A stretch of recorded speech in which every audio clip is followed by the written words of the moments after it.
Friends, welcome to the study Sudeep YouTube channel.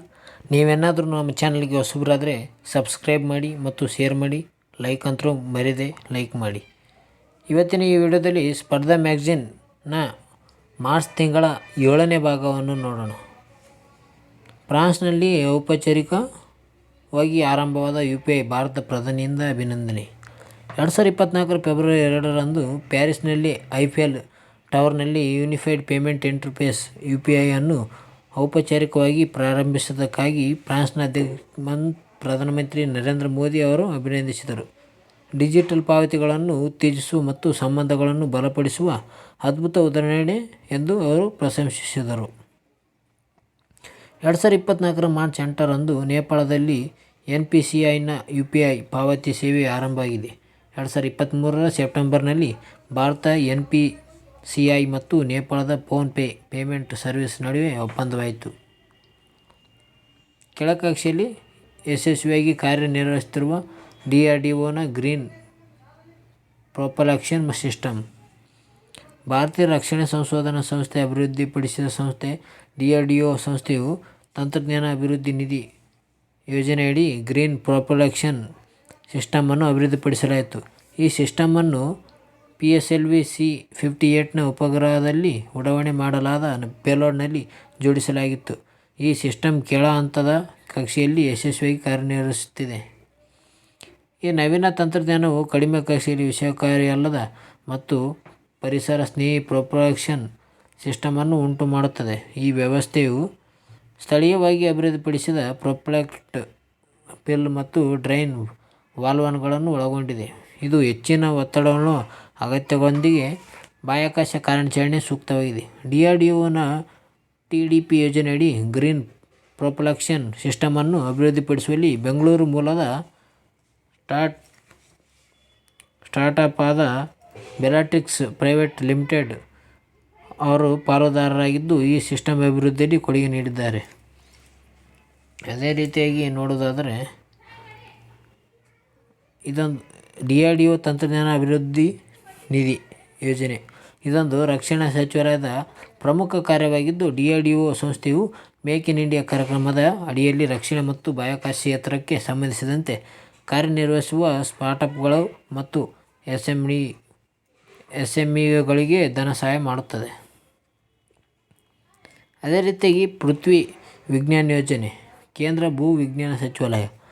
ಕೇಂದ್ರದ ಭೂ ವಿಜ್ಞಾನ ಸಚಿವಾಲಯವು 4,797 ಕೋಟಿ ರೂಪಾಯಿ ವೆಚ್ಚದಲ್ಲಿ ಪೃಥ್ವಿ ವಿಜ್ಞಾನ ಯೋಜನೆಯನ್ನು 2021 ಮತ್ತು 2026 ಅವಧಿಯಲ್ಲಿ ಅನುಷ್ಠಾನಗೊಳಿಸುತ್ತಿದ್ದು, ಪೃಥ್ವಿ ಸಮಗ್ರ ಯೋಜನೆಯು ಭೂಮಂಡಲದ ಎಲ್ಲ ಘಟಕಗಳಾದ ವಾತಾವರಣ, ಜಲಗೋಳ, ಭೂಗೋಳ, ಕ್ರಯೋಸ್ಫಿಯರ್ ಮತ್ತು ಜೀವಗೋಳವನ್ನು ಸಮಗ್ರವಾಗಿ ಅಧ್ಯಯನ ಮಾಡುತ್ತದೆ. ಪೃಥ್ವಿ ಯೋಜನೆ ಕೆಳ ಹಂತದ 5 ಉಪಯೋಜನೆಗಳನ್ನು ಒಳಗೊಂಡಿದೆ. ಮೊದಲನೇದಾಗಿ ವಾತಾವರಣ ಮತ್ತು ಹವಾಮಾನ ಸಂಶೋಧನೆ, ಮಾಡೆಲಿಂಗ್, ವೀಕ್ಷಣಾ ವ್ಯವಸ್ಥೆಗಳು ಮತ್ತು ಸೇವೆಗಳು. ಅದೇ ರೀತಿಯಾಗಿ ಎರಡನೇದು ಸಾಗರ ಸೇವೆಗಳು, ಮಾಡೆಲಿಂಗ್, ಅಪ್ಲಿಕೇಶನ್, ಸಂಪನ್ಮೂಲಗಳು ಮತ್ತು ತಂತ್ರಜ್ಞಾನ. ಮೂರನೇದಾಗಿ ಧ್ರುವ ವಿಜ್ಞಾನ ಮತ್ತು ಕ್ರಯೋಸಿಸ್ಟಮ್ ಸಂಶೋಧನೆ. ನಾಲ್ಕನೇದಾಗಿ ಭೂಕಂಪಶಾಸ್ತ್ರ ಮತ್ತು ವಿಜ್ಞಾನ. ಅದೇ ರೀತಿ ಐದನೇದು ಸಂಶೋಧನೆ, ಶಿಕ್ಷಣ, ತರಬೇತಿ, ಔಟ್ರೀಚ್. ಅದೇ ರೀತಿಯಾಗಿ 2024 ಲೋಕಸಭಾ ಚುನಾವಣೆಗೆ ಮೈಸೂರಿನಿಂದ 26 ಲಕ್ಷ ಬಾಟಲಿ ಶಾಯಿ ಪೂರೈಕೆ. ಮತದಾರರ ಬೆರಳಿನ ಮೇಲೆ ಗುರುತು ಮಾಡುವ ಅಳಿಸಲಾಗದ ಶಾಯಿಯ 26 ಲಕ್ಷ ವಯಲ್ ಬಾಟಲಿಗಳನ್ನು ಪೂರೈಸುವಂತೆ ಮೈಸೂರು ಪೇಂಟ್ಸ್ ಮತ್ತು ವಾರ್ನಿಷ್ ಸಂಸ್ಥೆಗೆ ಬೇಡಿಕೆ ಮಂಡಿಸಲಾಗಿದೆ. 2024 ಏಪ್ರಿಲ್-ಮೇ ತಿಂಗಳ ಜರುಗಲಿರುವ 18ನೇ ಲೋಕಸಭಾ ಚುನಾವಣೆಯಲ್ಲಿ ಬಳಸಲು ನಾನಾ ಚುನಾವಣಾ ಆಯೋಗ ರಾಜ್ಯಗಳಿಗೆ ಶಾಯಿ ಸರಬರಾಜು ಮಾಡಲು ಕರ್ನಾಟಕ ಸರ್ಕಾರಿ ಸ್ವಾಮ್ಯದ ಕಂಪನಿಗಳಿಗೆ ನಿರ್ದೇಶಿಸಲಾಗಿದೆ. ಚುನಾವಣಾ ಆಯೋಗಕ್ಕಾಗಿಯೇ ಈ ಕಂಪನಿ 1962ರಿಂದ ವಿಶೇಷ ಶಾಯಿಯನ್ನು ತಯಾರಿಸುತ್ತಿದೆ. 10 ಮಿಲಿಮೀಟರ್ನಲ್ಲಿ ಒಂದು ವಯಲ್ ಶಾಯಿಯಿಂದ 700 ಜನ ಬೆರಳಿಗೆ ಗುರುತು ಹಾಕಲು ಸಾಧ್ಯವಿದೆ. ಪ್ರತಿ ಮತಗಟ್ಟೆಯಲ್ಲಿ ಸುಮಾರು 1,200 ಮತಗಳನ್ನು ಇಡುತ್ತಾರೆ. ಚುನಾವಣಾ ಶಾಯಿಯು ಸಿಲ್ವರ್ ನೈಟ್ರೇಟ್ ಎಂಬ ರಾಸಾಯನಿಕದಿಂದ ಕೂಡಿದ್ದು, ಇದನ್ನು ದೆಹಲಿ ಕೈಗಾರಿಕಾ ಸಂಶೋಧನಾ ಮಂಡಳಿಯ ರಾಷ್ಟ್ರೀಯ ಫಿಸಿಕಲ್ ಲ್ಯಾಬೊರೇಟರಿ ಅಭಿವೃದ್ಧಿಪಡಿಸಿದೆ. ಈ ಶಾಯಿ ಮೈಸೂರಿನ ಮೈಸೂರು ಪೇಂಟ್ಸ್ ವಾರ್ನಿಷ್ ಕಂಪನಿಯಲ್ಲಿ ತಯಾರಿಸುತ್ತದೆ. ರಾಷ್ಟ್ರೀಯ ಚುನಾವಣೆ ಐಕಾನ್ ಯಾರಪ್ಪ ಅಂತಂದರೆ ಸಚಿನ್ ತೆಂಡೂಲ್ಕರ್. ಅದೇ ರೀತಿಯಾಗಿ ಅಮೆರಿಕದ ಅಧ್ಯಕ್ಷೀಯ ಚುನಾವಣೆ ಅಭ್ಯರ್ಥಿಯಾಗಿ ರಿಪಬ್ಲಿಕ್ ಪಕ್ಷದ ಮಹಿಳಾ ಅಭ್ಯರ್ಥಿ ನಿಕ್ಕಿ ಹ್ಯಾಲಿ. ಅಮೆರಿಕದಲ್ಲಿ 2024ರಲ್ಲಿ ಅಧ್ಯಕ್ಷೀಯ ಚುನಾವಣೆ ಜರುಗಲಿದ್ದು, ಈ ಚುನಾವಣೆಗೆ ರಿಪಬ್ಲಿಕ್ ಪಕ್ಷದ ಅಭ್ಯರ್ಥಿಯಾಗಿ ನಿಕ್ಕಿ ಹ್ಯಾಲಿ ಅವರು ಅಭ್ಯರ್ಥಿಯಾಗಿ ಸ್ಪರ್ಧಿಸಲಿದ್ದಾರೆ. ನಿಕ್ಕಿ ಹ್ಯಾಲಿ ಅವರು ಅಮೆರಿಕದ ಅಧ್ಯಕ್ಷೀಯ ಆಯ್ಕೆಗೆ ನಡೆಯುವ ಚುನಾವಣೆಯಲ್ಲಿ ತನ್ನದೇ ಪಕ್ಷವಾದ ರಿಪಬ್ಲಿಕ್ ಪಕ್ಷದ ನಾಯಕ ಡೊನಾಲ್ಡ್ ಟ್ರಂಪ್ ರವರ ವಿರುದ್ಧ ಸ್ಪರ್ಧೆಯಲ್ಲಿ ಉಳಿದಿರುವ ಏಕೈಕ ಸ್ಪರ್ಧಿಯಾಗಿದ್ದಾರೆ. ಡೆಮೊಕ್ರಾಟಿಕ್ ಪಕ್ಷದಿಂದ ಅಮೆರಿಕದ ಹಾಲಿ ಉಪಾಧ್ಯಕ್ಷೆ ಕಮಲಾ ಹ್ಯಾರಿಸ್ ರವರು ಸ್ಪರ್ಧಿಸುವ ಸಾಧ್ಯತೆ ಇದೆ. ಅದೇ ರೀತಿ 2024ರ ಅಮೆರಿಕದ ಅಧ್ಯಕ್ಷೀಯ ಚುನಾವಣೆಯಲ್ಲಿ ರಿಪಬ್ಲಿಕ್ ಪಕ್ಷದ ನಿಕ್ಕಿ ಹ್ಯಾಲಿ ಅಥವಾ ಡೆಮೊಕ್ರಾಟಿಕ್ ಪಕ್ಷದ ಕಮಲಾ ಹ್ಯಾರಿಸ್ನವರು ಅಲ್ಲಿ ಒಬ್ಬರು ಆಯ್ಕೆಯಾಗುವ ಸಂಭವವಿದೆ. ಈ ಮೂಲಕ ಈ ಮಹಿಳೆಯರಲ್ಲಿ ಒಬ್ಬರು 2024ರಲ್ಲಿ ಅಮೆರಿಕದ ಮೊದಲ ಮಹಿಳಾ ಅಧ್ಯಕ್ಷರು ಎಂಬ ಕೀರ್ತಿಗೆ ಪಾತ್ರರಾಗಲಿದ್ದಾರೆ.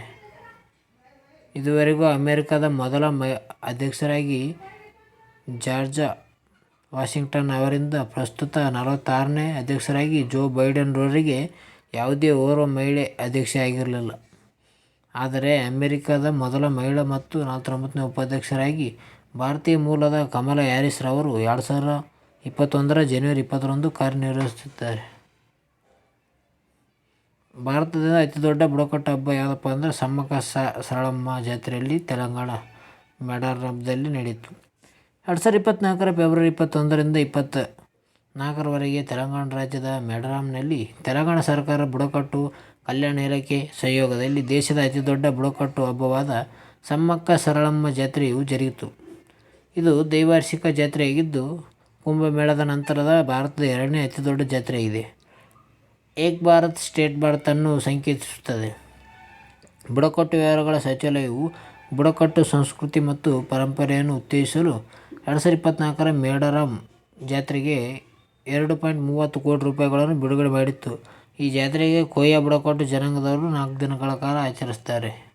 ಯಾವ ಬುಡಕಟ್ಟು ಅಂದರೆ ಕೋಯಾ ಬುಡಕಟ್ಟು. ಸಮ್ಮಕ್ಕ ಸಾರಳಮ್ಮ ಜಾತ್ರೆಯ ಬಗ್ಗೆ ನೋಡೋದಾದರೆ, ಸಮ್ಮಕ್ಕ ಮತ್ತು ಸಾರಳಮ್ಮ ತೆಲಂಗಾಣದಲ್ಲಿ ಪೂಜಿಸುವ ಬುಡಕಟ್ಟು ದೇವತೆಗಳು. ದಂತಕಥೆಯ ಪ್ರಕಾರ ಸಮ್ಮಕ್ಕ ಕಾಕತೀಯ ಸೈನ್ಯದ ವಿರುದ್ಧ ಹೋರಾಡಿದ ಬುಡಕಟ್ಟು ನಾಯಕಿ. ಆಕೆಯ ಮರಣದ ನಂತರ ಅವಳನ್ನು ದೇವತೆಯಾಗಿ ಪೂಜಿಸಲಾಯಿತು. ಆಕೆಯ ಗೌರವಾರ್ಥವಾಗಿ ಈ ಹಬ್ಬವನ್ನು ಆಚರಿಸಲಾಗುತ್ತದೆ ಮತ್ತು ಪ್ರತಿ ವರ್ಷ ಲಕ್ಷಾಂತರ ಭಕ್ತರನ್ನು ಆಕರ್ಷಿಸುತ್ತಾರೆ. ತೆಲಂಗಾಣದಲ್ಲಿ ಸಮ್ಮಕ್ಕ ಸಾರಕ್ಕ ಕೇಂದ್ರೀಯ ಬುಡಕಟ್ಟು ವಿಶ್ವವಿದ್ಯಾಲಯ ಸ್ಥಾಪನೆ ಮಾಡುತ್ತದೆ. ಕೇಂದ್ರೀಯ ಬುಡಕಟ್ಟು ವಿಶ್ವವಿದ್ಯಾಲಯ ಕಾಯ್ದೆ 2009ರ ಅನ್ವಯ 2023ರ ಸಂಸತ್ತಿನಲ್ಲಿ ಉಭಯ ಸದನಗಳಲ್ಲಿ ತೆಲಂಗಾಣದಲ್ಲಿ ಕೇಂದ್ರೀಯ ಬುಡಕಟ್ಟು ವಿಶ್ವವಿದ್ಯಾಲಯವನ್ನು ಪ್ರಸ್ತಾಪಿಸಲು ಅಂಗೀಕಾರವನ್ನು ಪಡೆಯಲಾಗಿದೆ. ಈ ವಿಶ್ವವಿದ್ಯಾಲಯಕ್ಕೆ ತೆಲಂಗಾಣದ ಬುಡಕಟ್ಟು ಸಮುದಾಯಗಳನ್ನು ರಕ್ಷಿಸಲು ಕಳುಹಿಸಲಾದ ಆದಿ ಪರಾಶಕ್ತಿಯ ಅಭಿವ್ಯಕ್ತಿಗಳು ಎಂಬ ನಂಬಲಾದ ತಾಯಿ ಮಗಳಾದ ಸಮ್ಮಕ್ಕ ಮತ್ತು ಸಾರಳಮ್ಮ ಅವರನ್ನು ಹೆಸರಿನಲ್ಲಿ ಸಮ್ಮಕ್ಕ ಸಾರಕ್ಕ ಕೇಂದ್ರೀಯ ಬುಡಕಟ್ಟು ವಿಶ್ವವಿದ್ಯಾಲಯ ಎಂದು ಹೆಸರಿಸಲು ಉದ್ದೇಶಿಸಲಾಗಿದೆ. ಅದೇ ರೀತಿ 2024ರ ಆದಿ ಮಹೋತ್ಸವ ನವದೆಹಲಿಯಲ್ಲಿ 2024ರ ಫೆಬ್ರವರಿ 10ರಂದು ಭಾರತದ ರಾಷ್ಟ್ರಪತಿಗಳಾದ ದ್ರೌಪದಿ ಮುರ್ಮು ಅವರು ನವದೆಹಲಿಯ ಮೇಜರ್ ಧ್ಯಾನ್ಚಂದ್ ನ್ಯಾಷನಲ್ ಸ್ಟೇಡಿಯಂನಲ್ಲಿ ಆದಿ ಮಹೋತ್ಸವವನ್ನು ಉದ್ಘಾಟಿಸಿದರು. ಈ ಉತ್ಸವವು 2024ರ ಫೆಬ್ರವರಿ 18ರವರೆಗೆ ಜರುಗಿದ್ದು, ಈ ಮಹೋತ್ಸವವು 2024ಅನ್ನು ಬುಡಕಟ್ಟು ವ್ಯವಹಾರಗಳ ಸಚಿವಾಲಯದ ಆಶ್ರಯದ ಟ್ರೈಫೆಡ್ ಅಂದರೆ tribal cooperative marketing and development federation of India ಅವರು ಈ ಉತ್ಸವದಲ್ಲಿ ಬುಡಕಟ್ಟು ಕಲೆ, ಕರಕುಶಲ ವಸ್ತುಗಳು, ನೈಸರ್ಗಿಕ ಉತ್ಪನ್ನಗಳು ಮತ್ತು ರುಚಿಕರವಾದ ಬುಡಕಟ್ಟು ಪಾಕ ಪದ್ಧತಿಯನ್ನು ಪ್ರದರ್ಶಿಸಲು 300ಕ್ಕೂ ಹೆಚ್ಚು ಮಳಿಗೆಗಳನ್ನು ನಿರ್ಮಿಸುವ ಮೂಲಕ ಭಾರತದ ಬುಡಕಟ್ಟು ಪರಂಪರೆಯ ಶ್ರೀಮಂತ ವೈವಿಧ್ಯತೆಯನ್ನು ಪ್ರದರ್ಶಿಸಿದರು. ಭಾರತ ಪ್ರತಿ ವರ್ಷ ನವೆಂಬರ್ 15ನ್ನು ಬುಡಕಟ್ಟು ಸಮುದಾಯ ಹೀರೋ ಎನಿಸಿದ ಬಿರ್ಸಾ ಮುಂಡಾ ಅವರ ಜನ್ಮದಿನ ಅಂಗವಾಗಿ ಬುಡಕಟ್ಟು ಗೌರವ ದಿನ ಎಂದು ಆಚರಿಸಲಾಗುವುದು. ಇಂದಿರಾ ಗಾಂಧಿ ರಾಷ್ಟ್ರೀಯ ಬುಡಕಟ್ಟು ವಿಶ್ವವಿದ್ಯಾಲಯವು ಮಧ್ಯಪ್ರದೇಶದ ಅಮರಕಂಟಕದಲ್ಲಿದೆ. ಅದೇ ರೀತಿ ಬಿರ್ಸಾ ಮುಂಡಾ ಅಂತಾರಾಷ್ಟ್ರೀಯ ಹಾಕಿ ಸ್ಟೇಡಿಯಂ ಒಡಿಶಾದ ರೂರ್ಕೆಲಾದಲ್ಲಿದೆ. ಅಮೆಜಾನ್ ಕಾಡಿನಲ್ಲಿ ವಿಶ್ವದ ಅತಿದೊಡ್ಡ 26 ಅಡಿಯ ಆನೆಕೊಂಡ ಹಾವು ಪತ್ತೆಯಾಗಿದೆ.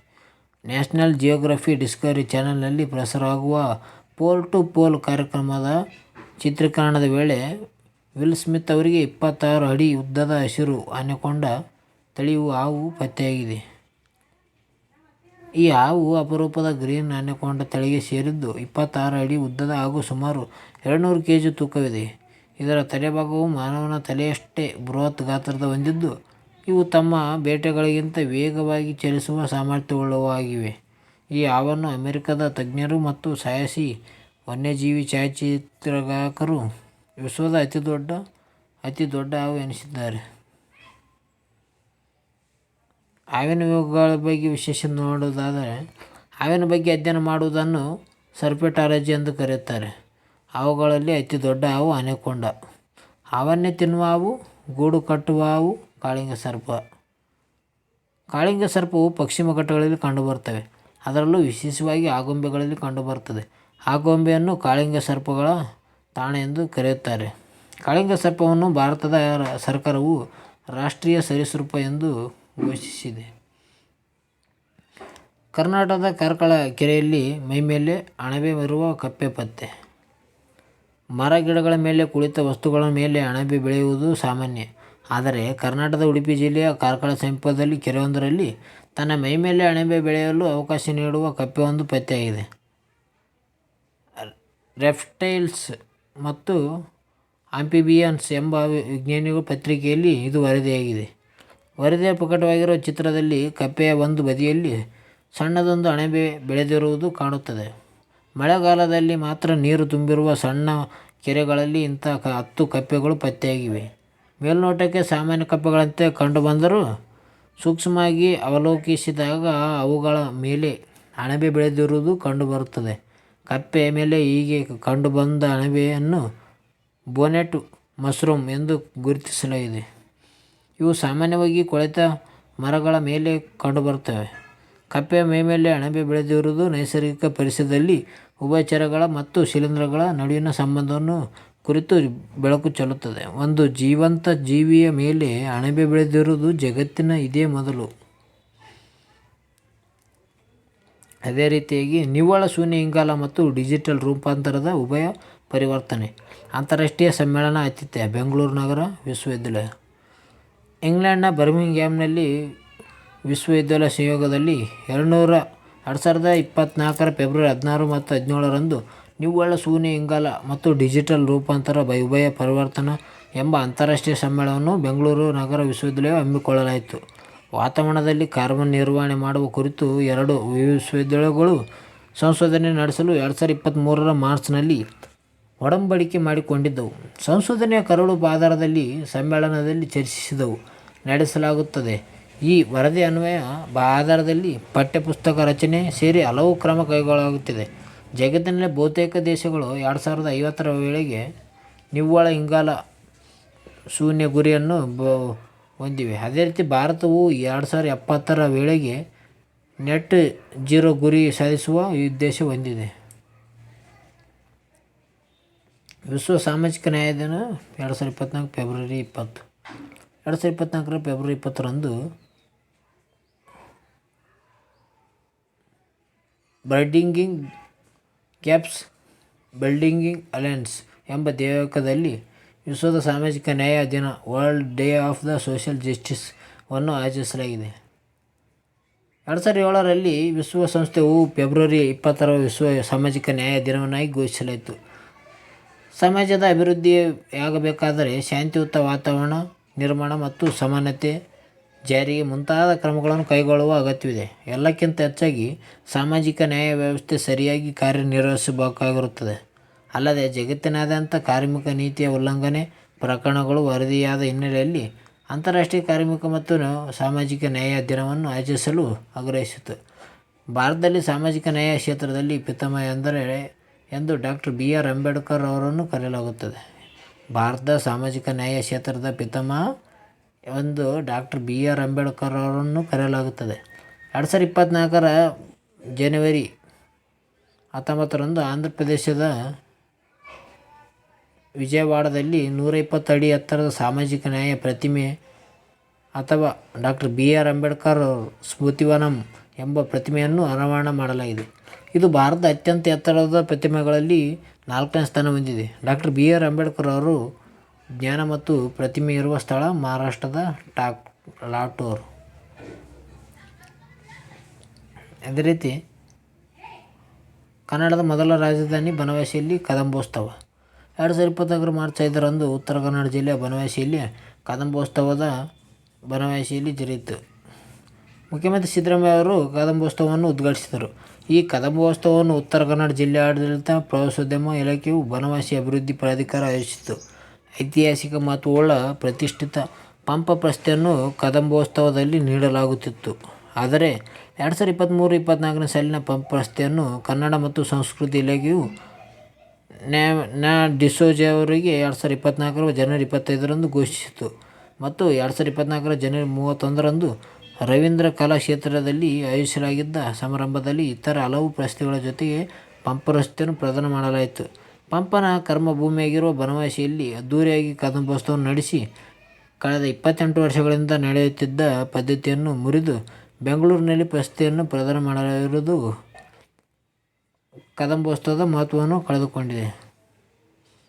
ಪ್ರತಿಷ್ಠಿತ ಪಂಪ ಪ್ರಶಸ್ತಿ ಬಗ್ಗೆ ನೋಡೋದಾದರೆ, ಕನ್ನಡ ಸಾಹಿತ್ಯದಲ್ಲಿ ಸುದೀರ್ಘ ಸೇವೆ ಮತ್ತು ಅನನ್ಯ ಕೊಡುಗೆ ನೀಡಿರುವವರನ್ನು ಗುರುತಿಸಿ ಕನ್ನಡದ ಆದಿಕವಿ ಪಂಪನ ಹೆಸರಿನಲ್ಲಿ 1987ರಿಂದ ಪಂಪ ಪ್ರಶಸ್ತಿಯನ್ನು ನೀಡಲಾಗುತ್ತಿದೆ. ಈ ಪ್ರಶಸ್ತಿಯು 5 ಲಕ್ಷ ನಗದು ಮತ್ತು ಫಲಕವನ್ನು ಹೊಂದಿದೆ. ಮೊದಲನೇ ಪ್ರಶಸ್ತಿಯನ್ನು ಕುವೆಂಪುರವರಿಗೆ ನೀಡಲಾಗಿದೆ. ನಂತರ ಡಾಕ್ಟರ್ ಶಿವರಾಮ ಕಾರಂತ್, ಗೋಪಾಲಕೃಷ್ಣ ಅಡಿಗ, ಅದೇ ರೀತಿ KS ನರಸಿಂಹಸ್ವಾಮಿ ಹೀಗೆ ಮುಂತಾದ ಸಾರಸ್ವತ ಕಲಾಲೋಕದ ದಿಗ್ಗಜರಿಗೆ ನೀಡಲಾಗಿದೆ. 2023 ಜನವರಿಯಲ್ಲಿ 36ನೇ ವರ್ಷದ ಪಂಪ ಪ್ರಶಸ್ತಿಯನ್ನು SR ರಾಮಸ್ವಾಮಿ ಅವರಿಗೆ ಕದಂಬೋತ್ಸವದಲ್ಲಿ ಪ್ರಶಸ್ತಿ ಪ್ರದಾನ ಮಾಡಲಾಯಿತು. ಪಂಪನ ಕರ್ಮಭೂಮಿಯಲ್ಲಿ ಪ್ರಶಸ್ತಿ ಪ್ರದಾನ. ಬನವಾಸಿಯಲ್ಲಿ 1996ರಿಂದ ಪಂಪ ಪ್ರಶಸ್ತಿಯನ್ನು ಪ್ರದಾನ ಮಾಡುವುದನ್ನು ಸರ್ಕಾರ ರೂಢಿಸಿಕೊಂಡಿತ್ತು. ಮೊದಲ ಖಾಸಗಿ ಕಾರ್ಯಕ್ರಮವಾಗಿದ್ದ ಕದಂಬೋತ್ಸವ 1996ರಿಂದ ಸರ್ಕಾರದ ಅಧಿಕೃತ ಕಾರ್ಯಕ್ರಮವಾಗಿ ಬದಲಾಯಿತು. ವಿವಿಧ ಕಾರಣಾಂತರಗಳಿಂದ ಕದಂಬೋತ್ಸವ ನಡೆಯದಿದ್ದರೆ ಪಂಪ ಪ್ರಶಸ್ತಿಯನ್ನು ಕೂಡ ನೀಡದ ಉದಾಹರಣೆ ಇದೆ. ಅನಾರೋಗ್ಯದ ಕಾರಣ ಪುರಸ್ಕೃತರು ಬದಲಾಗದಿದ್ದರೆ ಅವರನ್ನು ಮನೆಗೆ ಹೋಗಿ ಪ್ರಶಸ್ತಿ ಪ್ರದಾನ ಮಾಡಲಾಗಿದೆಯೇ ಹೊರತು ಬೇರೆಡೆ ನೀಡಿರಲಿಲ್ಲ. ಇನ್ನು ಪಂಪ ಪ್ರಶಸ್ತಿಯನ್ನು ಪಂಪನ ಹುಟ್ಟೂರಿನಲ್ಲಿ ನೀಡಬೇಕೆಂದು ಅನೇಕ ಜನರ ಕೂಗು ಕೇಳಿಬಂದಿದ್ದರೂ ಸರ್ಕಾರ ಅದಕ್ಕೆ ಮಹತ್ವ ನೀಡದೆ ಬನವಾಸಿಯಲ್ಲಿ ಪಂಪ ಪ್ರಶಸ್ತಿಯನ್ನು ನೀಡಿ ಅದರ ಮಹತ್ವವನ್ನು ಸರ್ಕಾರ ಹೆಚ್ಚಿಸಿತು. ಅದೇ ರೀತಿಯಾಗಿ ಮಯನ್ಮಾರ್ನಲ್ಲಿ ಯುವ ಜನಾಂಗಕ್ಕೆ ಸೇವೆ ಕಡ್ಡಾಯ. ಮಯನ್ಮಾರ್ನಲ್ಲಿ ಆಡಳಿತ ವಿರೋಧಿ ದಂಗೆ ಹೆಚ್ಚಾಗಿದ್ದು, ಹತ್ತಿಕ್ಕಲು 2024ರಲ್ಲಿ ಏಪ್ರಿಲ್ನಿಂದ ಯುವಕರು ಮತ್ತು ಅಥವಾ ಯುವತಿಯರನ್ನು ಹೆಚ್ಚಿನ ಸಂಖ್ಯೆಯಲ್ಲಿ ಸೇನೆಗೆ ಕಡ್ಡಾಯವಾಗಿ ನೇಮಿಸಿಕೊಳ್ಳಲು ಮಯನ್ಮಾರ್ ಸೇನಾ ಆಡಳಿತ ಮುಂದಾಗಿದೆ. ಮಯನ್ಮಾರ್ನ ಸಂಪ್ರದಾಯದಂತೆ ಮಯನ್ಮಾರ್ನಲ್ಲಿ ಏಪ್ರಿಲ್ನಿಂದ ಹೊಸ ವರ್ಷದ ಆರಂಭವಾಗುತ್ತಿದ್ದಂತೆ ಏಪ್ರಿಲ್ನಿಂದ ತಿಂಗಳಿಗೆ 5,000 ರೂಪಾಯಿನಂತೆ ವರ್ಷಕ್ಕೆ 60,000 ಯುವಕರು ಅಥವಾ ಯುವತಿಯರನ್ನು ಸೇನೆಗೆ ಕಡ್ಡಾಯವಾಗಿ ನೇಮಿಸಿಕೊಳ್ಳುವ ಕರಡು ಪತ್ರಿಕೆ ಸೇನಾ ಆಡಳಿತದ ಹಿರಿಯ ಅಧಿಕಾರಿಗಳು ಸಹಿ ಹಾಕಿದ್ದು, ಹೊಸ ನಿಯಮವು ಸದ್ದಿಲ್ಲದೆ ಜಾರಿ ಬರಲಿದೆ. 2021 ಫೆಬ್ರವರಿಯಲ್ಲಿ ಆಂಗ್ ಸಾನ್ ಸೂಕಿ ಇಂಪಾರ್ಟೆಂಟ್ ನೋಡಿ, ನೋಟ್ ಮಾಡಿಕೊಳ್ಳಿದೆ. ಆಂಗ್ ಸಾನ್ ಸೂಕಿ ಯಾವ ದೇಶರು ಅಂತ ಕೇಳಬಹುದು. ಆಂಗ್ ಸಾನ್ ಸೂಕಿ ಅವರು ಚುನಾಯಿತ 2000 ಸರ್ಕಾರದಿಂದ ಸೇನೆಯು ಅಧಿಕಾರವನ್ನು ಕಿತ್ತುಕೊಂಡು ನಂತರ ಮಯನ್ಮಾರ್ನಲ್ಲಿ ಬಿಗುವಿನ ವಾತಾವರಣ ಉಂಟಾಗಿದೆ. ಸೇನಾ ಆಡಳಿತದಿಂದ ರೋಸಿ ಹೋಗಿರುವ ಜನರು ದಂಗೆ ಏಳುತ್ತಿದ್ದು, ಇದನ್ನು ಹತ್ತಿಕ್ಕಲು ಸೇನೆಯು ನಾನಾ ಅಸ್ತ್ರಗಳನ್ನು ಪ್ರಯೋಗಿಸುತ್ತಿದೆ. 18ರಿಂದ 35 ವರ್ಷದೊಳಗಿನ ಪುರುಷರು ಮತ್ತು 18ರಿಂದ 27 ವರ್ಷದೊಳಗಿನ ಮಹಿಳೆಯರು 2 ವರ್ಷ ಸೇವೆಯಲ್ಲಿ ಕಡ್ಡಾಯವಾಗಿ ಸೇವೆ ಸಲ್ಲಿಸಬೇಕೆನ್ನುವ ಕಾಯ್ದೆಯನ್ನು ಜಾರಿಗೊಳಿಸುವುದಾಗಿ ಮಯನ್ಮಾರ್ ಸೇನಾ ಸರ್ಕಾರ ಘೋಷಿಸಿತು.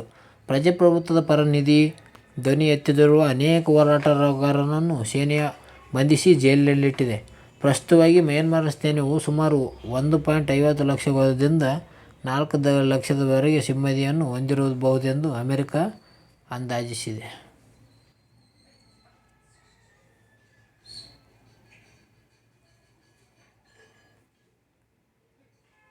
ಅದೇ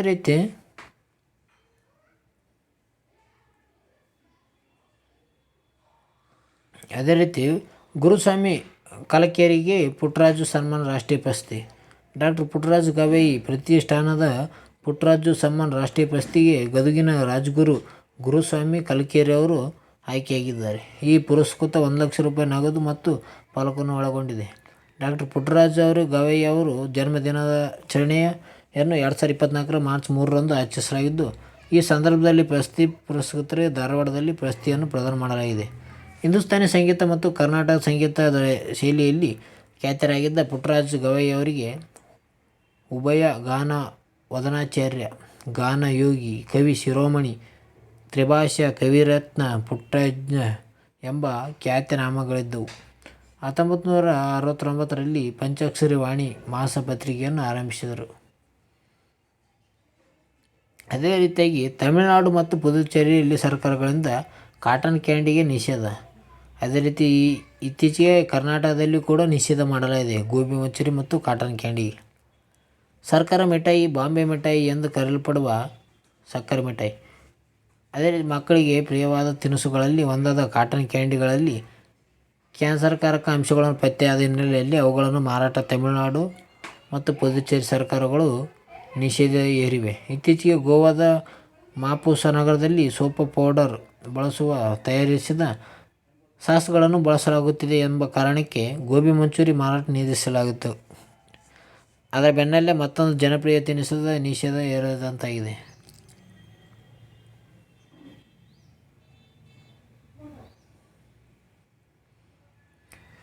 ಕಾಟನ್ ಕ್ಯಾಂಡಿ ನಿಷೇಧಕ್ಕೆ ಕಾರಣ ರೋಡೋಮೈನ್ ಬಿ ರಾಸಾಯನಿಕ. ಆರೋಗ್ಯಕರ ಮಾರಕವಾಗಿರುವ ವಸ್ತುಗಳನ್ನು ಬಳಸಿ ಕಾಟನ್ ಕ್ಯಾಂಡಿ ತಯಾರಿಕೆ ಆರೋಪವಿತ್ತು. ಈ ಹಿನ್ನೆಲೆಯಲ್ಲಿ ತಮಿಳುನಾಡು ಮತ್ತು ಪುದುಚೇರಿ ಸೇರಿ ವಿವಿಧೆಡೆಗಳಲ್ಲಿ ಮಾರಾಟವಾಗುತ್ತಿದ್ದ ಕಾಟನ್ ಕ್ಯಾಂಡಿಯನ್ನು ಸರ್ಕಾರ ಪ್ರಯೋಗಾಲಯದಲ್ಲಿ ಪರೀಕ್ಷೆ ಮಾಡಲಾಯಿತು. ಕ್ಯಾಂಡಿಗೆ ಬಣ್ಣ ನೀಡಲು ರೋಡೋಮೈನ್ ಬಿ ಎಂಬ ರಾಸಾಯನಿಕ ಇರುವುದು ದೃಢಪಟ್ಟಿತು. ರೋಡೋಮೈನ್ ಬಿ ಮಾರಕ ಕ್ಯಾನ್ಸರ್ ರೋಗಕ್ಕೆ ಕಾರಣವಾಗುವ ಕಾರ್ಸಿನೋಜನ್ ಆಗಿದ್ದು, ಈ ಹಿನ್ನೆಲೆಯಲ್ಲಿ ಇದು ಆರೋಗ್ಯ ಮೇಲೆ ತೀವ್ರ ಪರಿಣಾಮ ಬೀರುವುದನ್ನು ಮನಗಂಡ ತಮಿಳುನಾಡು ಮತ್ತು ಪುದುಚೇರಿ ಸರ್ಕಾರಗಳು ರಾಜ್ಯಾದ್ಯಂತ ಕಾಟನ್ ಕ್ಯಾಂಡಿಗಳನ್ನು ನಿಷೇಧಿಸಿವೆ.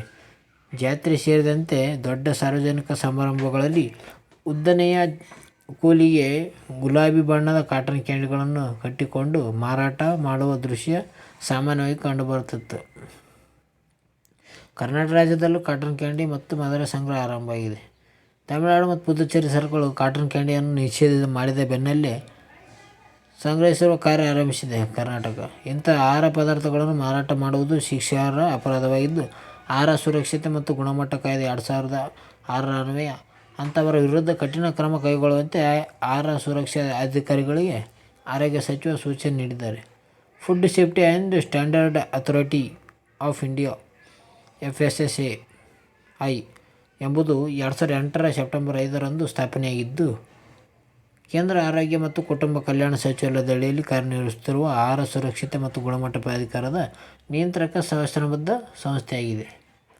ಅದೇ ರೀತಿಯಾಗಿ ಎಲಾನ್ ಮಸ್ಕ್ ರವರ ನ್ಯೂರಲಿಂಕ್ ಯೋಜನೆ ಮೊದಲ ಬಾರಿ ಯಶಸ್ಸು. ಆಧುನಿಕ ವೈದ್ಯಕೀಯ ಚಿಕಿತ್ಸೆಯಲ್ಲಿ ಹೊಸ ಕ್ರಾಂತಿ ಬರಬಹುದೆಂಬುದು ಎಣಿಸಲಾಗಿರುವ ಎಲಾನ್ ಮಸ್ಕ್ ರವರ ನ್ಯೂರಲಿಂಕ್ ಮೊದಲ ಯಶಸ್ಸು ದೊರೆತಿದೆ. ಪ್ರಪಂಚದಲ್ಲಿಯೇ ಮೊಟ್ಟಮೊದಲ ಬಾರಿಗೆ ಮೆದುಳಿಗೆ ಚಿಪ್ ಅಳವಡಿಸಿಕೊಂಡಿದ್ದ ವ್ಯಕ್ತಿ ತನ್ನ ಮನಸ್ಸಿನಲ್ಲಿಯೇ ಯೋಚಿಸುವ ಮೂಲಕವೇ ದೂರದಲ್ಲಿದ್ದ ಕಂಪ್ಯೂಟರ್ ಮೌಸ್ ಚಲಿಸುವಂತೆ ಮಾಡಿದ್ದಾರೆ. ನ್ಯೂರಲಿಂಕ್ನಿಂದ ಶಸ್ತ್ರಚಿಕಿತ್ಸೆಗೆ ಒಳಗಾಗಿದ್ದ ಮೊದಲ ವ್ಯಕ್ತಿ ಈಗ ಸಂಪೂರ್ಣ ಗುಣಮುಖನಾಗಿದ್ದಾನೆ. ಇದರಿಂದ ಯಾವುದೇ ಅಡ್ಡಪರಿಣಾಮ ಉಂಟಾಗಿಲ್ಲ. ಆತ ಸ್ಕ್ರೀನ್ ಮೇಲಿದ್ದ ಕಂಪ್ಯೂಟರ್ ಮೌಸ್ ಪಾಯಿಂಟರ್ಗಳನ್ನು ತನ್ನ ಯೋಜನೆಯ ಮೂಲಕ ನಿಯಂತ್ರಿಸುತ್ತಾನೆ. ಏನಿದು ನ್ಯೂರಲಿಂಕ್ ಅಂತ ನೋಡೋದಾದರೆ, ನ್ಯೂರಲಿಂಕ್ ಎನ್ನುವುದು ಎಲಾನ್ ಮಸ್ಕ್ ರವರ ಸ್ಟಾರ್ಟಪ್ ಆಗಿದ್ದು, ಇದು ಮೆದುಳಿಗೆ ಎಲೆಕ್ಟ್ರಾನಿಕ್ ಚಿಪ್ಗಳನ್ನು ಅಳವಡಿಸುವ ಮೂಲಕ ಯೋಚನೆಯಿಂದಲೇ ಕೆಲಸವನ್ನು ನಿರ್ವಹಿಸುವಂತೆ ಮಾಡುತ್ತದೆ. ನ್ಯೂರಲಿಂಕ್ ಪ್ರಯೋಗಗಳೇನಪ್ಪ ಅಂದರೆ, ಮನುಷ್ಯನ ಮೆದುಳಿನ ಚಿಪ್ ಅಳವಡಿಸಿಕೊಳ್ಳುವ ಮೂಲಕ ಯೋಚಿತ ಕೆಲಸಗಳನ್ನು ಮೊಬೈಲ್ ಕಂಪ್ಯೂಟರ್ ಮಾಡುವಂತೆ ಮಾಡಲಾಗುತ್ತದೆ. ಇದರಿಂದಾಗಿ ಪಾರ್ಶ್ವವಾಯು ಪೀಡಿತರು, ಅಂಗವಿಕಲರಿಗೂ ಅನುಕೂಲವಾಗಲಿದೆ. ಈ ವ್ಯಕ್ತಿಗಳು ಮತ್ತೊಬ್ಬರ ಸಹಾಯವಿಲ್ಲದೆ ಕರೆ ಮಾಡಬಹುದು, ಕಂಪ್ಯೂಟರ್ ಕೆಲಸ ಮಾಡಬಹುದಾಗಿದೆ. ಪ್ರಾಚೀನ ವಸ್ತುಗಳ ಸಂಗ್ರಹಾಲಯ ಲೋಕಾರ್ಪಣೆ. ಕುಕ್ಕೆ ಸುಬ್ರಹ್ಮಣ್ಯ, ದಕ್ಷಿಣ ಕನ್ನಡ ಜಿಲ್ಲೆಯಲ್ಲಿ ಕುಕ್ಕೆ ಸುಬ್ರಹ್ಮಣ್ಯದಲ್ಲಿ ಪ್ರಾಚೀನ ವಸ್ತು ಸಂಗ್ರಹಾಲಯವನ್ನು ಆರಂಭಿಸಲಾಗುತ್ತಿದ್ದು 2024 ಫೆಬ್ರವರಿ 25ರಂದು ಕುಕ್ಕೆ ಸುಬ್ರಹ್ಮಣ್ಯ ಉಭಯ ಗಣಪತಿ ದೇವಾಲಯದ ಸಮೀಪ ಈ ವಸ್ತು ಸಂಗ್ರಹಾಲಯವು ಲೋಕಾರ್ಪಣೆಯಾಗಿದೆ. ಕ್ಷೇತ್ರಕ್ಕೆ ಐತಿಹಾಸಿಕ ಮಹತ್ವ ತಿಳಿಸುವ ಉದ್ದೇಶದಿಂದ ಆರಂಭಿಸಲಾಗಿದೆ. ಕುಕ್ಕೆ ಸುಬ್ರಹ್ಮಣ್ಯವು ಕುಮಾರಧಾರ ನದಿಯ ದಂಡೆಯ ಮೇಲೆ ಕುಮಾರ ಪರ್ವತ ಶ್ರೇಣಿಯಲ್ಲಿದೆ. ಕೊಚ್ಚಿಯಲ್ಲಿನ ದೇಶದ ಮೊದಲ ದೇಶೀಯ ನಿರ್ಮಿತ ಹೈಡ್ರೋಜನ್ ಚಾಲಿತ ದೋಣಿ ಫೆರ್ರಿಗೆ ಚಾಲನೆ ನೀಡಲಾಗಿದೆ. 2024 ಫೆಬ್ರವರಿ 28ರಂದು ಪ್ರಧಾನಿ ಮೋದಿ ಅವರು ತಮಿಳುನಾಡಿನ ತೂತುಕುಡಿಯಿಂದ ವರ್ಚುವಲ್ ಮೂಲಕ ಕೇರಳದ ಕೊಚ್ಚಿಯಲ್ಲಿ ದೇಶದ ಮೊದಲ ದೇಶೀಯ ನಿರ್ಮಿತ ಹೈಡ್ರೋಜನ್ ಚಾಲನೆ ದೋಣಿಗೆ ಚಾಲನೆ ನೀಡಿದರು. ಭಾರತ ಮೊದಲ ಕೃತಕ ಬುದ್ಧಿಮತ್ತೆಯ GPT ಅನುಮಾನ್, ರಿಲಯನ್ಸ್ ಮತ್ತು IIT ಬಾಂಬೆ. ಮುಖೇಶ್ ಅಂಬಾನಿ ಮಾಲೀಕತ್ವದ ರಿಲಯನ್ಸ್ ಸಂಸ್ಥೆ ದೇಶದ ನಾನಾ ಭಾಗಗಳ 8 IITಗಳ ಸಹಯೋಗದೊಂದಿಗೆ ಅಭಿವೃದ್ಧಿಪಡಿಸಿರುವ ಭಾರತ್ GPT-ಯನ್ನು ಪರಿಚಯಿಸಲು ಸಜ್ಜುಗೊಂಡಿದೆ. ಶೀಘ್ರದಲ್ಲೇ ಮಾರುಕಟ್ಟೆಗೆ ಬರಲಿರುವ AI ಟೂಲ್ಕಿಟ್ ಅನುಮಾನ್ ಎಂದು ಹೆಸರಿಸಲಾಗಿದೆ. IIT ಬಾಂಬೆ ನೇತೃತ್ವದ ಭಾರತ್ GPT ವ್ಯವಸ್ಥೆಯನ್ನು ಸೀತಾ ಮಹಾಲಕ್ಷ್ಮಿ ಹೆಲ್ತ್ಕೇರ್ ಅನಾವರಣಗೊಳಿಸಿದೆ. ಇದು 22 ಭಾಷೆಗಳ ತರಬೇತಿಗೊಳಿಸಲಾದ ಇಂಡಿಕ್ ಲಾರ್ಜ್ ಲ್ಯಾಂಗ್ವೇಜ್ ಸರಣಿಯಾಗಿದೆ. ರಿಲಯನ್ಸ್ ಬೆಂಬಲದ ಭಾರತದ ಪ್ರಪ್ರಥಮ ಚಾಟ್ GPT ರೀತಿಯ ಭಾರತ GPT ಸೇವೆ ಮಾರ್ಚ್ನಲ್ಲಿ ಲಭ್ಯವಾಗಲಿದೆ. ಮುಂಬೈನ IIT ಬಾಂಬೆ ಅಲ್ಲದೆ ಇತರೆ 7 IITಗಳು ಈ ಯೋಜನೆಯಲ್ಲಿ ಭಾಗವಹಿಸಿವೆ. ವಿಜ್ಞಾನ ಮತ್ತು ತಂತ್ರಜ್ಞಾನ ಇಲಾಖೆ, MSL ಮತ್ತು ರಿಲಯನ್ಸ್ ಜಿಯೋ ಈ ಯೋಜನೆಗಳಿಗೆ ಬೆಂಬಲ ನೀಡಿವೆ.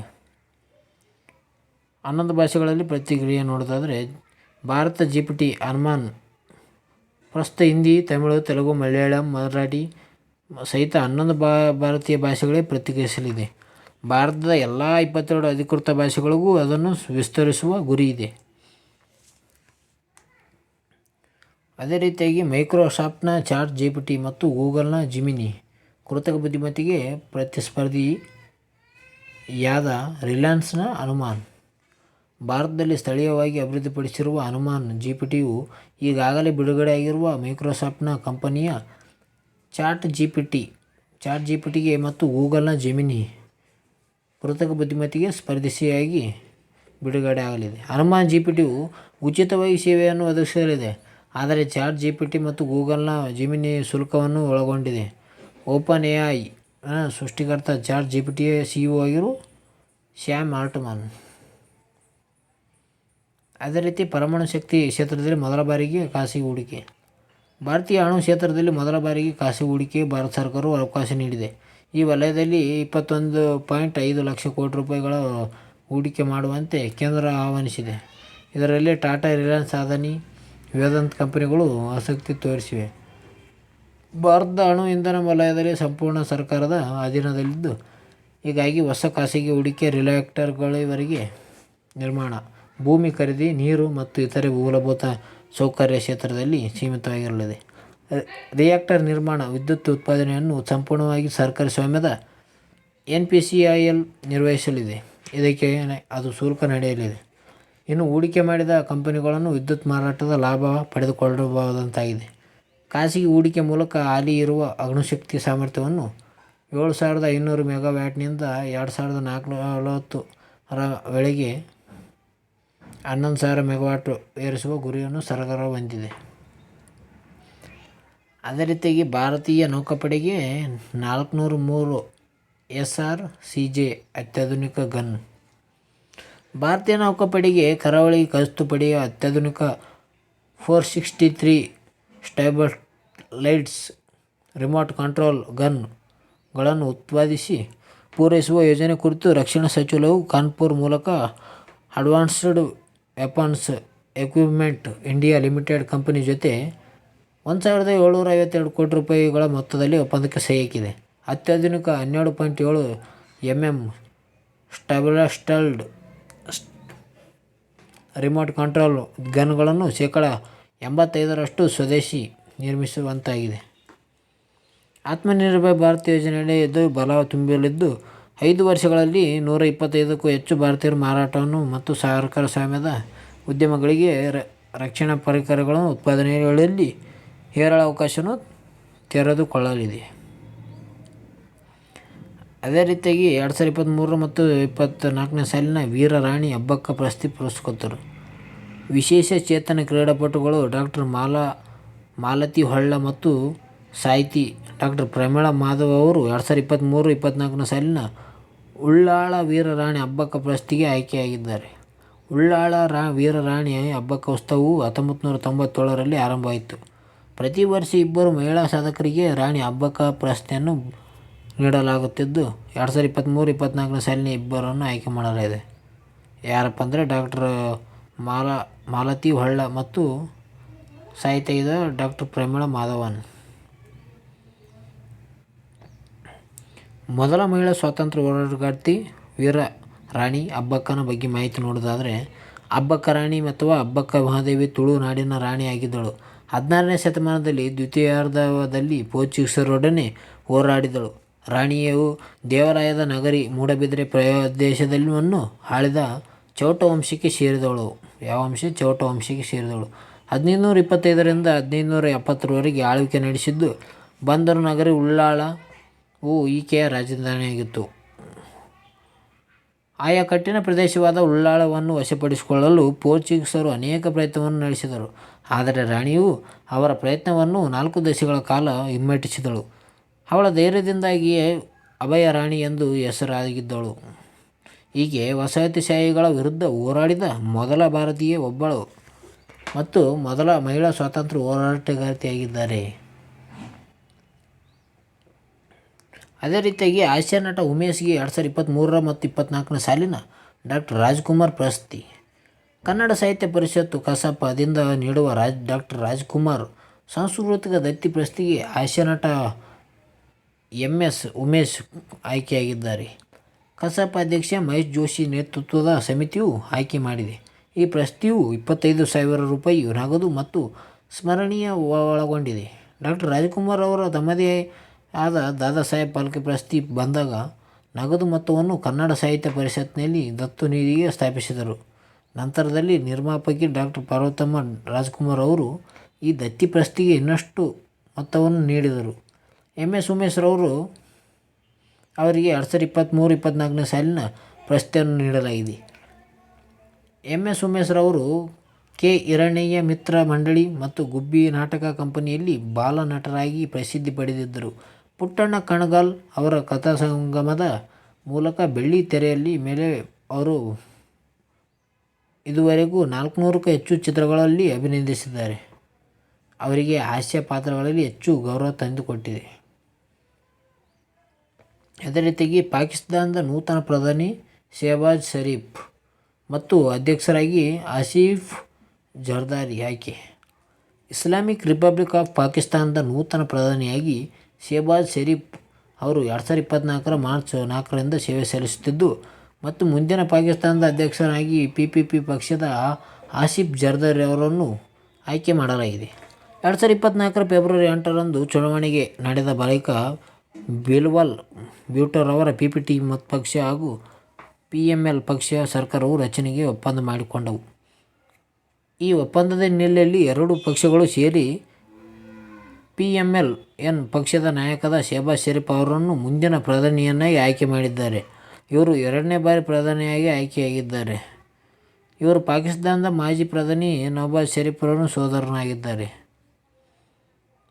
ಪಾಕಿಸ್ತಾನದ 2024 ಸಾರ್ವತ್ರಿಕ ಚುನಾವಣೆ ನೋಡೋದಾದರೆ 2024 ಫೆಬ್ರವರಿ 8ರಂದು ಪಾಕಿಸ್ತಾನದ ಸಂಸತ್ನ ನ್ಯಾಷನಲ್ ಅಸೆಂಬ್ಲಿಯ 16ನೇ ಸಾರ್ವತ್ರಿಕ ಚುನಾವಣೆ ಜರುಗಿದ್ದು ಒಟ್ಟು 336 ಸ್ಥಾನಗಳನ್ನು ಹೊಂದಿರುವ ನ್ಯಾಷನಲ್ ಅಸೆಂಬ್ಲಿಯನ್ನು ಸರ್ಕಾರ ರಚಿಸಲು 169 ಸ್ಥಾನಗಳು ಬೇಕಾಗಿತ್ತು.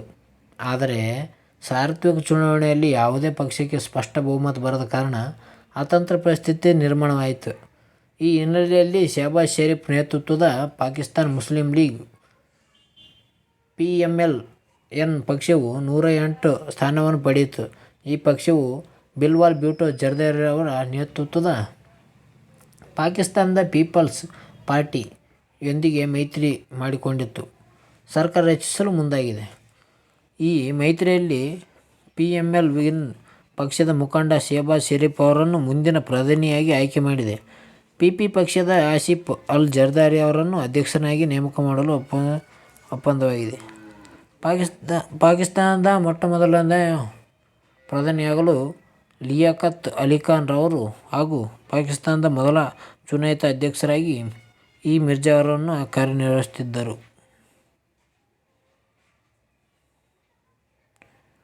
ಭಾರತದ ಮೊಟ್ಟಮೊದಲ ಕಾಂಗ್ರೆಸ್ಸೇತರ ಪ್ರಧಾನಿಯಾಗಿ ಸೇವೆ ಸಲ್ಲಿಸಿದ ಮೊರಾರ್ಜಿ ದೇಸಾಯಿ ಅವರಿಗೆ 1990ರಲ್ಲಿ ಪಾಕಿಸ್ತಾನದ ಅತ್ಯುನ್ನತ ಗೌರವವಾದ ನಿಶಾನ್-ಇ-ಪಾಕಿಸ್ತಾನ್ ಮತ್ತು 1991ರಲ್ಲಿ ಭಾರತದ ಅತ್ಯುನ್ನತ ನಾಗರಿಕ ಗೌರವ ಭಾರತ ರತ್ನ ಲಭಿಸಿದೆ.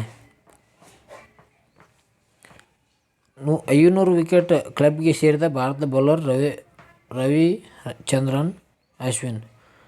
ಆಫ್ ಸ್ಪಿನ್ನರ್ ರವಿಚಂದ್ರನ್ ಅಶ್ವಿನ್ ರವರು ಟೆಸ್ಟ್ ಕ್ರಿಕೆಟ್ನಲ್ಲಿ 500 ವಿಕೆಟ್ ಗಳಿಸಿದ್ದರು. ರಾಜ್ಕೋಟ್ನಲ್ಲಿ ಇಂಗ್ಲೆಂಡ್ ವಿರುದ್ಧದ ಟೆಸ್ಟ್ ಪಂದ್ಯದಲ್ಲಿ ಚಾಕೆ ಕ್ಯಾರ್ಲಿ ವಿಕೆಟ್ ಪಡೆಯುವ ಮೂಲಕ ಸಾಧನೆ ಮಾಡಿದ್ದಾರೆ. ಈ ಸಾಧನೆ ಮಾಡಿದ ವಿಶ್ವದ 9ನೇ ಮತ್ತು ಭಾರತದ 2ನೇ ಬೌಲರ್ ಆಗಿದ್ದಾರೆ. ಅನಿಲ್ ಕುಂಬ್ಳೆ ಅವರು 105 ಪಂದ್ಯಗಳನ್ನು 619 ವಿಕೆಟ್ಗಳನ್ನು ಪಡೆದಿದ್ದರು. 500 ವಿಕೆಟ್ಗಳ ಕ್ಲಬ್ಗೆ ಸೇರಿದ ಮೊದಲ ಭಾರತೀಯ ಬೌಲರ್ ಆಗಿದ್ದಾರೆ. ರವಿಚಂದ್ರನ್ ಅಶ್ವಿನ್ ರವರು ಕಡಿಮೆ ಟೆಸ್ಟ್ ಪಂದ್ಯದಲ್ಲಿ 98 ಪಂದ್ಯಗಳಲ್ಲಿ ಈ ಸಾಧನೆ ಮಾಡಿರುವ 2ನೇ ಭಾರತೀಯ ಆಟಗಾರರಾಗಿದ್ದಾರೆ. ಶ್ರೀಲಂಕಾದ ಮುತ್ತಯ್ಯ ಮುರಳೀಧರನ್ ಅವರು 87 ಪಂದ್ಯಗಳನ್ನು ಈ ಸಾಧನೆ ಮಾಡಿದ್ದಾರೆ. 87 ಪಂದ್ಯಗಳಲ್ಲಿ.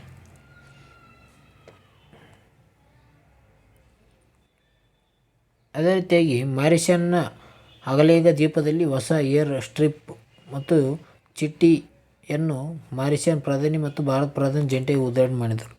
ಭಾರತದ ಪ್ರಧಾನಿ ನರೇಂದ್ರ ಮೋದಿ ಅವರು ಮಾರಿಷಸ್ನ ಪ್ರಧಾನಿಯಾಗಿರುವ ಪ್ರವಿಂದ್ ಜುಗನ್ನಾಥ್ ರವರು 2024 ಫೆಬ್ರವರಿ 29ರಂದು ಮಾರಿಷಸ್ನ ಅಗಲೇಗ ದ್ವೀಪದಲ್ಲಿ ಹೊಸ ಏರ್ ಸ್ಟ್ರಿಪ್ ಮತ್ತು ಸೇಂಟ್ ಜೇಮ್ಸ್ ಜೆಟ್ಟಿವನ್ನು 6 ಸಮುದಾಯ ಅಭಿವೃದ್ಧಿ ಯೋಜನೆಗಳನ್ನು ಜಂಟಿಯಾಗಿ ಉದ್ಘಾಟಿಸಿದರು.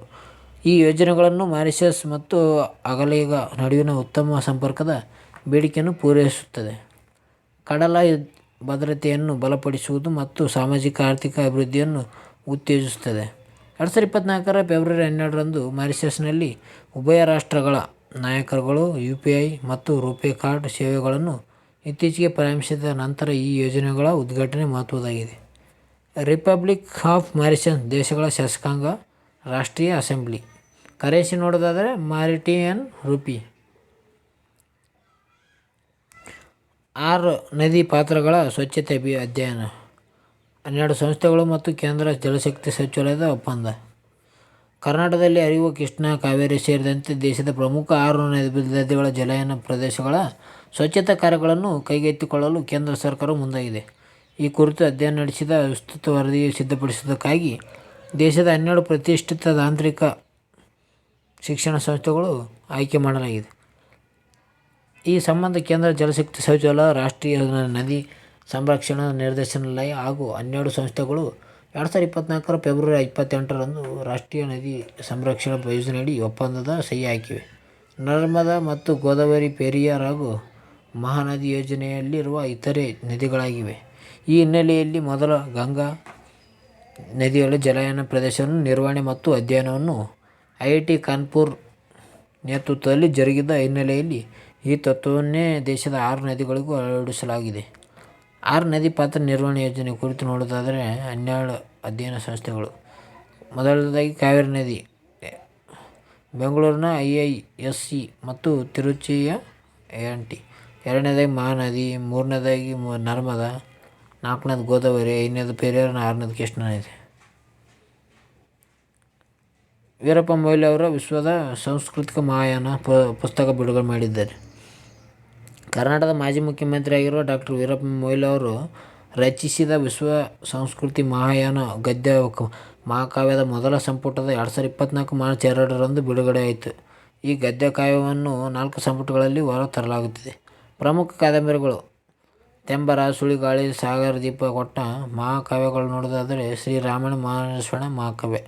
2007ರಲ್ಲಿ ಮೂರ್ತಿದೇವಿ ಪ್ರಶಸ್ತಿ, 2014ರಲ್ಲಿ ಸರಸ್ವತಿ ಸಮ್ಮಾನ್ ಪ್ರಶಸ್ತಿ ನೀಡಲಾಗಿದೆ.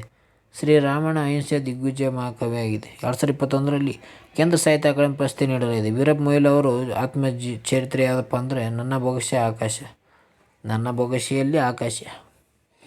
2023 ಸಾಲಿನ ಕೇಂದ್ರ ಸಾಹಿತ್ಯ ಅಕಾಡೆಮಿ ಪ್ರಶಸ್ತಿ ಪುರಸ್ಕೃತರು ಲಕ್ಷ್ಮೀಶ ತೋಳ್ಪಾಡಿ. ಮಹಾಭಾರತದ ಅನುಸಂಧಾನ ಭಾರತ ಯಾತ್ರೆ ಕವನ. ಅದೇ ರೀತಿಯಾಗಿ ಪವಿತ್ರ ಮುಖ ಬುಚ್ಚ ದ ಸಮಾರಂಭ ಥೈಲ್ಯಾಂಡ್ ಮತ್ತು ಬ್ಯಾಂಕಾಕ್. ಬೌದ್ಧ ಕ್ಯಾಲೆಂಡರ್ ಮೊದಲ ಧಾರ್ಮಿಕ ಹಬ್ಬವಾದ ಮುಖಬುಚ್ಚ ಆಚರಣೆಯನ್ನು ಸಂದರ್ಭದಲ್ಲಿ ಸುಮಾರು 1,00,000 ಭಕ್ತರು ಬ್ಯಾಂಕಾಕ್ನ ಸನಾಮ್ ಲುವಾಂಗ್ ಪೆವಿಲಿಯನ್ನಲ್ಲಿರುವ ಪಗೋಡಾದಲ್ಲಿ ಪವಿತ್ರ ಅವಶೇಷಗಳಿಗೆ ನಮನ ಸಲ್ಲಿಸಿದರು. ಭಾರತದಿಂದ ಕಳುಹಿಸಲಾಗಿದ್ದ ಭಗವಾನ್ ಬುದ್ಧ ಮತ್ತು ಅವರ 2 ಶಿಷ್ಯರು ಪವಿತ್ರತೆ ವಿಶೇಷಗಳನ್ನು ಪ್ರತಿಷ್ಠಾಪಿಸಿದ ಸ್ಥಳದಲ್ಲಿ ಈ ಮಹತ್ವದ ಸಮಾರಂಭವು ಜರುಗಿದ್ದು, ಇದು ಥೈಲ್ಯಾಂಡ್ನಲ್ಲಿ ಬೌದ್ಧರಿಗೆ 5ನೇ ಅತ್ಯಂತ ಪವಿತ್ರ ಸಮಾರಂಭಗಳಲ್ಲಿ ಒಂದಾಗಿದೆ. ಥೈಲ್ಯಾಂಡ್ ಮತ್ತು ಬೌದ್ಧ ಧರ್ಮದ ಮೂಲಗಳ ನಡುವಿನ ಆಧ್ಯಾತ್ಮಿಕ ಬಂಧನವನ್ನು ಸಂಕೇತಿಸುವ ಇದು ಏಷ್ಯಾದಾದ್ಯಂತ ಮಹತ್ವದ ಸಾಂಸ್ಕೃತಿಕ ಮತ್ತು ಧಾರ್ಮಿಕ ಕಾರ್ಯಕ್ರಮವಾಗಿದೆ. ಅದು ಮುಖ ಪೂಜೆ ಬಗ್ಗೆ ಮಾಹಿತಿ ನೋಡೋದಾದರೆ, ಮುಖ ಪೂಜೆಯನ್ನು ಮುಖ ಬುಚ್ಚ ದಿನ ಎಂದು ಕರೆಯುವರು. ಇದು Cambodia, Laos, Thailand, Sri Lanka, Myanmar ಸೇರಿದಂತೆ ಹಲವಾರು ದೇಶಗಳಲ್ಲಿ ಆಚರಿಸಲಾಗುತ್ತದೆ. ಬೌದ್ಧ ಧರ್ಮದ ಹಬ್ಬವಾಗಿದೆ. ಇದು ಬುದ್ಧ ಮತ್ತು ಅವನ 1250 ಮೊದಲ ಶಿಷ್ಯರ ನಡುವಿನ ಐತಿಹಾಸಿಕ ಸಭೆಗಳ ಸ್ಮರಿಸುತ್ತದೆ. ಅನುಕರಣೆಯ ಬೌದ್ಧ ಸಮುದಾಯದ ಸೃಷ್ಟಿಗೆ ಮತ್ತು ಒತ್ತು ನೀಡುತ್ತದೆ. ಮುಖ ಬುಚ್ಚವನ್ನು ವೆಸಕ್ ನಂತರದ 2ನೇ ಪ್ರಮುಖ ಬೌದ್ಧ ಆಚರಣೆಯಾಗಿದೆ ಎಂದು ಪರಿಗಣಿಸಲಾಗಿದೆ. ಮುಖ ಎಂಬ ಪದವು ಪಾಳಿ ಭಾಷೆಯ ಮಾಘ ಎಂಬ ಪದದಿಂದ ಬಂದಿದೆ. ಇದು 3ನೇ ಚಂದ್ರನ ತಿಂಗಳನ್ನು ಉಲ್ಲೇಖಿಸುತ್ತದೆ, ಆದರೆ ಬುಚ್ಚ ಪೂಜಿಸಲು ಎಂಬ ಅರ್ಥವನ್ನು ಕೊಡುತ್ತದೆ. ಈ 2 ಪದಗಳು ಬೌದ್ಧ ಗ್ರಂಥಗಳಲ್ಲಿ ಬಳಸಲಾದ ಪಾಳಿ ಭಾಷೆಯಿಂದ ಹುಟ್ಟಿಕೊಂಡ ಪದಗಳಾಗಿವೆ. ಅದೇ ರೀತಿಯಾಗಿ ಸಾಗರ್ ಮಥನ್ 1 ಕಾರ್ಯಾಚರಣೆ ಆಗಿದೆ. ಅರಬ್ಬಿ ಸಮುದ್ರದಲ್ಲಿ 3,300 kg ಮಾದಕ ವಸ್ತು ವಶ ಪಡೆಯಲಾಗಿದೆ. ಭಾರತೀಯ ನೌಕಾಪಡೆ ಮತ್ತು NCB ಹಾಗೂ ಗುಜರಾತ್ ಪೊಲೀಸರು ಜಂಟಿಯಾಗಿ ಸಾಗರ್ ಮಥನ್ 1 ಕಾರ್ಯಾಚರಣೆಯನ್ನು ಕೈಗೊಂಡಿದ್ದು 3,300 kg ಮಾದಕ ವಸ್ತುಗಳನ್ನು ವಶಪಡಿಸಿಕೊಂಡಿದ್ದಾರೆ. ಈ ಕಾರ್ಯಾಚರಣೆಯು ಇದುವರೆಗೂ ದೇಶದ ಕಡಲಾಚೆಯ ಅತಿದೊಡ್ಡ ಕಾರ್ಯಾಚರಣೆಯಾಗಿದೆ. ಗುಜರಾತ್ ಕರಾವಳಿ ವ್ಯಾಪ್ತಿಯ ಅರಬ್ಬಿ ಸಮುದ್ರದಲ್ಲಿ ಸುಮಾರು 3,300 kgಯಷ್ಟು ಮಾದಕ ವಸ್ತುಗಳನ್ನು ಭದ್ರತಾ ಸಿಬ್ಬಂದಿ, ಮಾದಕ ವಸ್ತು ತಡೆ ಸಂಸ್ಥೆಗಳು ವಶಪಡಿಸಿಕೊಂಡಿದ್ದು, 5 ವಿದೇಶಿಗಳನ್ನು ಬಂಧಿಸಲಾಗಿದೆ. ವಶಪಡಿಸಿಕೊಂಡಿರುವ ಮಾದಕ ವಸ್ತುಗಳ ಮೌಲ್ಯವನ್ನು ಅಂತಾರಾಷ್ಟ್ರೀಯ ಮಾರುಕಟ್ಟೆಯಲ್ಲಿ 1,300 ಕೋಟಿ ರೂಪಾಯಿಗಳಿಂದ 2,000 ಕೋಟಿ ರೂಪಾಯಿಗಳವರೆಗೆ ಗಳಿಸಬಹುದೆಂದು ಅಂದಾಜಿಸಲಾಗಿದೆ. ನೌಕಾಪಡೆ, NCB ಮತ್ತು ಗುಜರಾತ್ ಪೊಲೀಸರು ಜಂಟಿಯಾಗಿ ಕಾರ್ಯಾಚರಣೆಯನ್ನು ನಡೆಸಿದ್ದು, ಐತಿಹಾಸಿಕವಾಗಿ ಈ ಕಾರ್ಯಾಚರಣೆ ಯಶಸ್ವಿಯಾಗಿದೆ. ಈ ಕಾರ್ಯಾಚರಣೆ ಸಾಗರ್ ಮಥನ್ 1 ಎಂಬ ನಾಮವನ್ನು ನೀಡಲಾಗಿತ್ತು. ನಿಷೇಧಿತ ಮತ್ತು ಪದಾರ್ಥವನ್ನು ರಾಸ್ ಅವಾತ್ ಗ್ರೂಪ್ಸ್ ಕಂಪನಿ ಪಾಕಿಸ್ತಾನದ ಎಂಬ ಮುದ್ರೆ ಹೊಂದಿರುವ ಪ್ಯಾಕೆಟ್ನಲ್ಲಿ ಸಂಗ್ರಹಿಸಲಾಗಿತ್ತು. ಅರಬ್ಬಿ ಸಮುದ್ರದ ಅಂತಾರಾಷ್ಟ್ರೀಯ ಜಲಗಡಿಯುದ್ದಕ್ಕೂ ಕಾರ್ಯಾಚರಣೆ ಕೈಗೊಳ್ಳಲಾಯಿತು. ನೌಕಾಪಡೆಯ P-8I ಹೆಲಿಕಾಪ್ಟರ್ ನಿಗಾ ವಹಿಸಿತು. ಯುದ್ಧ ನೌಕೆ ಮತ್ತು ಹೆಲಿಕಾಪ್ಟರ್ ಜಂಟಿ ಕಾರ್ಯಾಚರಣೆ ನಡೆಸಿ ಸುಮಾರು 3,300 kg ರೂಪಾಯಿಗಳಷ್ಟು ಮಾದಕ ವಸ್ತುಗಳನ್ನು ಸಾಗುತ್ತಿದ್ದ ಹಡಗನ್ನು ನಿಯಂತ್ರಣಕ್ಕೆ ತೆಗೆದುಕೊಂಡು ಮಾದಕ ವಸ್ತುಗಳ ವಶಕ್ಕೆ ಪಡೆಯಲಾಯಿತು. ಈ ಕಾರ್ಯಾಚರಣೆಯು ಇಲ್ಲಿವರೆಗೆ ದೇಶದಲ್ಲೇ ನಡೆಯುತ್ತಿರುವ ಅತಿದೊಡ್ಡ ಕಡಲಾಚೆ ಮಾದಕ ವಸ್ತುಗಳ ವಶದ ಪ್ರಕರಣವಾಗಿದೆ. ಇರಾನ್ ಚಾಬಾರ್ ಬಂದರಿನಲ್ಲಿ ಈ ಮೊದಲು ಡ್ರಗ್ಸ್ ಲೋಡ್ ಮಾಡಲಾಗುತ್ತಿತ್ತು. ಅದೇ ರೀತಿ NCB ಎಂಬುದು ನಾರ್ಕೋಟಿಕ್ಸ್ ಕಂಟ್ರೋಲ್ ಬ್ಯೂರೋ. NCB ಅನ್ನುವುದು ನಾರ್ಕೋಟಿಕ್ಸ್ ಕಂಟ್ರೋಲ್ ಬ್ಯೂರೋ. ಇದು 1986 ಮಾರ್ಚ್ 17ರಂದು ಸ್ಥಾಪನೆಗೊಂಡ ಘಟಕವಾಗಿದೆ. ಕೇಂದ್ರ ಗೃಹ ವ್ಯವಹಾರಗಳ ಸಚಿವಾಲಯದ ಅಧೀನದಲ್ಲಿ ಕಾರ್ಯನಿರ್ವಹಿಸುವ ಇಂಟೆಲಿಜೆನ್ಸ್ ಏಜೆನ್ಸಿಯಾಗಿದೆ. ಕಾನೂನು ಬಾಹಿರವಾಗಿ ಬಳಕೆಯಲ್ಲಿರುವ ಮಾದಕ ವಸ್ತುಗಳ ಅಕ್ರಮ ಕಳ್ಳಸಾಗಣೆ ವಿರುದ್ಧ ಕಾರ್ಯಾಚರಣೆ ಮಾಡುವ ಇದು 1985ರಲ್ಲಿ narcotics, drug and psychotropic substance ಆ್ಯಕ್ಟ್ನ ಅಡಿಯಲ್ಲಿ ಸ್ಥಾಪನೆಗೊಂಡಿದೆ. ಸತ್ಯನಾರಾಯಣ್ ಪ್ರಧಾನ್ ಅವರು ಪ್ರಸ್ತುತ DG ಆಗಿದ್ದಾರೆ. ಯಾರು? ಸತ್ಯನಾರಾಯಣ್ ಪ್ರಧಾನ್ ರವರು. ಪ್ರತಿ ವರ್ಷ ಜೂನ್ 26ರಂದು ಅಂತಾರಾಷ್ಟ್ರೀಯ ಮಾದಕ ವಸ್ತುಗಳ ವಿರೋಧಿ ದಿನ ಮತ್ತು ಅಕ್ರಮ ಕಳ್ಳಗಾರಿಕೆ ಸಾಗಾಣಿಕೆ ದಿನ ಎಂದು ಆಚರಿಸಲಾಗುತ್ತದೆ. ವರೂರಿನಲ್ಲಿ ವಿಶ್ವದ ಮೊದಲ ಪದ್ಮಾವತಿ ದೇವಿ ಶಕ್ತಿ ಪ್ರತಿಷ್ಠಾಪನೆ. ಭಾರತದ ಜೈನ ಸಮುದಾಯ ಪ್ರಮುಖ ಯಾತ್ರಾ ಸ್ಥಳಗಳಲ್ಲಿ ಒಂದಾಗಿರುವ ನವಗ್ರಹ ತೀರ್ಥಕ್ಷೇತ್ರ ಹೊಂದಿರುವ ಹುಬ್ಬಳ್ಳಿ ತಾಲೂಕಿನ ವರೂರಿನಲ್ಲಿ ವಿಶ್ವದ ಮೊದಲ ಪದ್ಮಾವತಿ ದೇವಿಯ ಶಕ್ತಿಪೀಠ ನಿರ್ಮಾಣವಾಗುತ್ತಿದ್ದು, 2024 ಫೆಬ್ರವರಿ 28ರಂದು ಶಿಲಾನ್ಯಾಸ ನೆರವೇರಿಸಿದೆ. ಹಿಂದೂ ಧರ್ಮದಲ್ಲಿ ದುರ್ಗೆ, ಪಾರ್ವತಿ ಮತ್ತು ಹಾಗೂ ಶಕ್ತಿ ದೇವತೆಗಳನ್ನು ಆರಾಧನೆ ಮಾಡುವಂತೆ ಜೈನ ಧರ್ಮದಲ್ಲಿ ಶ್ರೀ ಪದ್ಮಾವತಿ ದೇವಿಯನ್ನು ಆರಾಧನೆ ಮಾಡಲಾಗುತ್ತದೆ. ಓಕೆ ಫ್ರೆಂಡ್ಸ್, ಇವತ್ತಿನ ವಿಡಿಯೋದಲ್ಲಿ ಇಷ್ಟೇ. ನಮ್ಮ ವಿಡಿಯೋನ ನಿಮಗೆ ಇಷ್ಟ ಆದರೆ ಸಬ್ಸ್ಕ್ರೈಬ್ ಮಾಡಿ ಮತ್ತು ಶೇರ್ ಮಾಡಿ, ಲೈಕ್ ಮಾಡಿ. ನಿಮಗಿದು ಕ್ವಾಲಿಟಿ 360 ಕ್ವಾಲಿಟಿನಲ್ಲಿ ಇಡಿ, ಚೆನ್ನಾಗಿ ನೋಡ್ಕೊಳ್ಳಿ. ಸ್ಪರ್ಧಾ ವಿಜೇತ್ ಮ್ಯಾಗ್ಝಿನ್ ಮಂತ್ಲಿ ಮಾಡ್ತಾ ಇರೋಣ ಇದೇ ಥರ ವಿಡಿಯೋ. ಓಕೆ ಫ್ರೆಂಡ್ಸ್, ಬಾಯ್. ಸಬ್ಸ್ಕ್ರೈಬ್ ಆಗಿ ಎಲ್ಲರೂ.